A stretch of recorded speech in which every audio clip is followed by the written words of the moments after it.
Praise the lord. కీర్తనలు 11వ అధ్యాయం.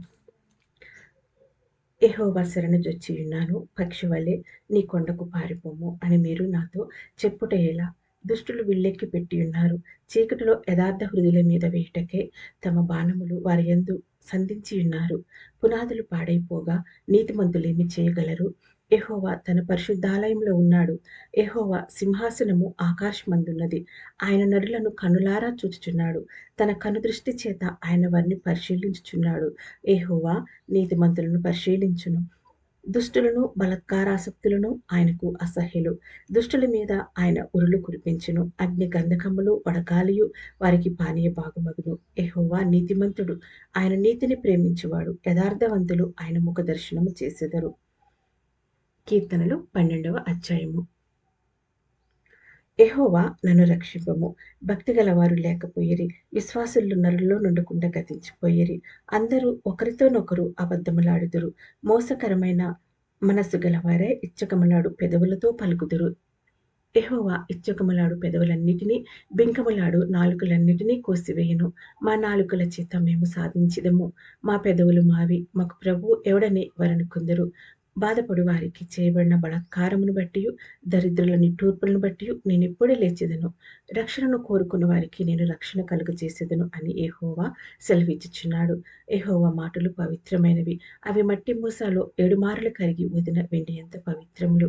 యెహోవా, నీవు దరిద్రులను కాపాడెదవు. ఈ తరము వారి చేతిలో నుండి వారిని నిత్యము రక్షించెదవు.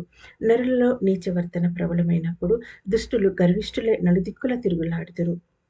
కీర్తనల గ్రంథము 13వ అధ్యాయము. యెహోవా, ఎన్నాళ్ళ వరకు నన్ను మర్చిపోదువు? నిత్యము మరచెదవా? నాకింతకాలము విముఖుడవై ఎందువు? ఎంతవరకు నా మనసులో నేను చింతపడుదును? ఎంతవరకు నా హృదయంలో పగలంతయు దుఃఖాక్రాంతుడనైందును? ఎంతవరకు నా శత్రువు నా మీద తన్ను హెచ్చించుకొనును? యెహోవా, నా దేవా, నా మీద దృష్టియుంచి నాకుత్తరమిమ్ము. నేను మరణనిద్ర నొందకుండను.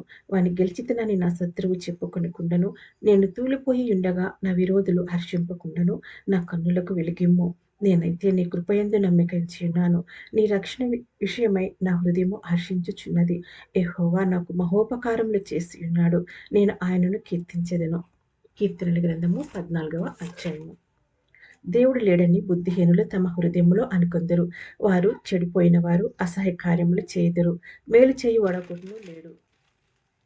వివేకము కలిగి దేవుని వెతుకువారు కలరేమో అని యెహోవా ఆకాశము నుండి చూచి నరులను పరిశీలించెను. వారందరూ దారి తొలగి బొత్తిగా చెడియున్నారు.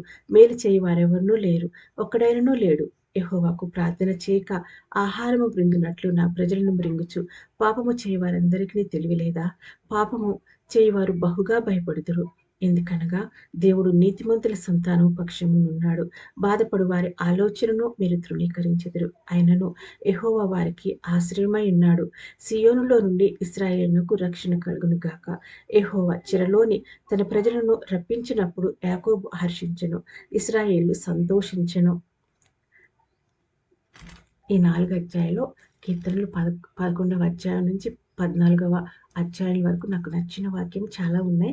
అందులో ఇప్పుడు చదివిన ఈ అధ్యాయంలో వాక్యం చూడండి.